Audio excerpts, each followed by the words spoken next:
up, DC fans, and welcome back to my channel. This is another episode review of Titans on the DC streaming universe. If you guys have watched my other reviews, then you know what we're doing. We are talking complete spoilers, so if you haven't seen the episode and you want to watch this video, you can do what you want. I'm just saying, we're going to get into details and just talk about the episode. That's what these videos are. They're kind of recaps in a way, but I just want to give you guys my thoughts, where I'm at on the season as a whole, and what I expect in the future. This is a spoiler talk, so let's start a discussion down below as we have in the previous two episodes, and you can catch those right above my head right now. But let's get into this, episode 3 of season 1, Titans. And we start out in this episode with Starfire. We're really kind of diving into her character now. I liked the addition of her to this cast because we've seen a couple of glimpses of her, especially in episode 1, but we've not really been able to dive into her character. I'm glad we were able to here. We're finally starting to form the Titans team I've been looking forward to since the beginning of episode 1. Yeah, this girl's,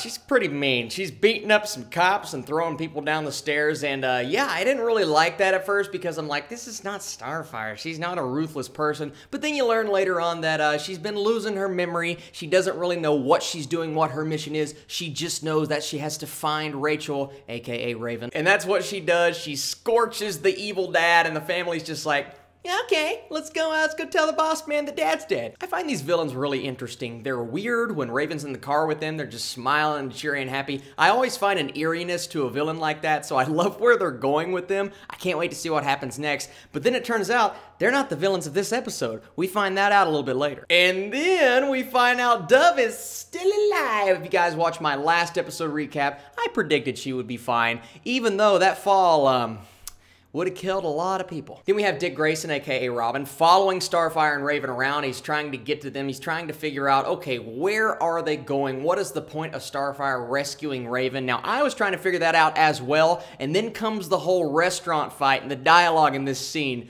was kind of cringeworthy. It was just like, hey, you're gonna do what I tell you to do, and then Starfire's like, yeah, check please. Then she's just knocking everybody out. I will say, different interpretation of Starfire, and that's not necessarily a bad thing. As I said before, this is like an Elseworlds Titans. It's not the Titans that we know and love. It's not the Titans that I grew up with. Right now, episode 3, I'm still okay with that. I'm trying to get on board with these new characters. Starfire is very different, so I don't know if I'm 100% there, but she's cool, and she beats people up, and I like that. And then Dick Grayson ends up fighting them because apparently he's the only person that has been a part of that entire investigation that decided, oh, I'm gonna look at the license plate number, and that's how I'm gonna figure it out. You're telling me no one else thought to look at the license plate number? Maybe he's the only one that had the security footage.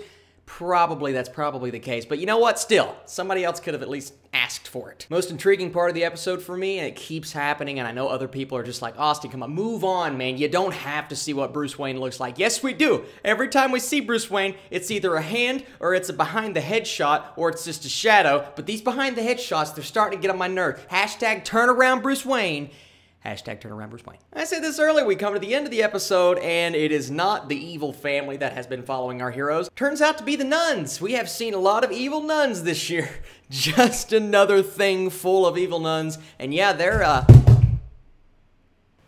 oh, that's bad. Like I said, evil nuns, and it causes Rachel to kind of unleash her power. And that final shot, the overhead of her running through the forest, I really liked that shot. It may be my favorite of the series so far. But that entire storyline with her, she is really what, and I never thought I would say this, Rachel, she is kind of making Titans for me so far. Her character is so intriguing, interesting. She's kind of the conduit. She is what the heroes need to figure out. And of course they do at the end. Robin and Starfire, they're like, oh man, yeah, she's this big old thing of evil, and we gotta either stop her or figure it out. And you know they're going to. It's just interesting to try to predict how is this going to go. What's going to happen with the villains? What's going to happen with our heroes? How is Beast Boy going to meet up with the team? Because we got a little glimpse of him in this episode once again, doing what they do best, playing games together, how we know them from the original, the TV series. But I just want some more Beast Boy because even that short scene, I'm like, I like this guy. Turn around, Bruce Wayne. So my thoughts on the episode overall, I thought it was a pretty good episode. I don't know if I liked it as much as last week's, but the more I think about it, the them where I'm like, yeah, I like that element. I like where they're going with this character. Yes, Starfire is different. That's something we're going to have to get on board for because we have to relate to her character. I want all 4 Titans to be like, yes, I like that person, that person, that person, and that person. I want to love the entire team. I'm slowly getting there. Still can't help but to think Grant Gustin or the Flash from the CW. Every time I look at this Robin, they're just so similar and they have like almost the same job and they're they just sound the same. But I like them. I really like Raven. There are some plot holes in here in this episode specifically and some things where I'm like, I don't know if I love that direction that you're going in.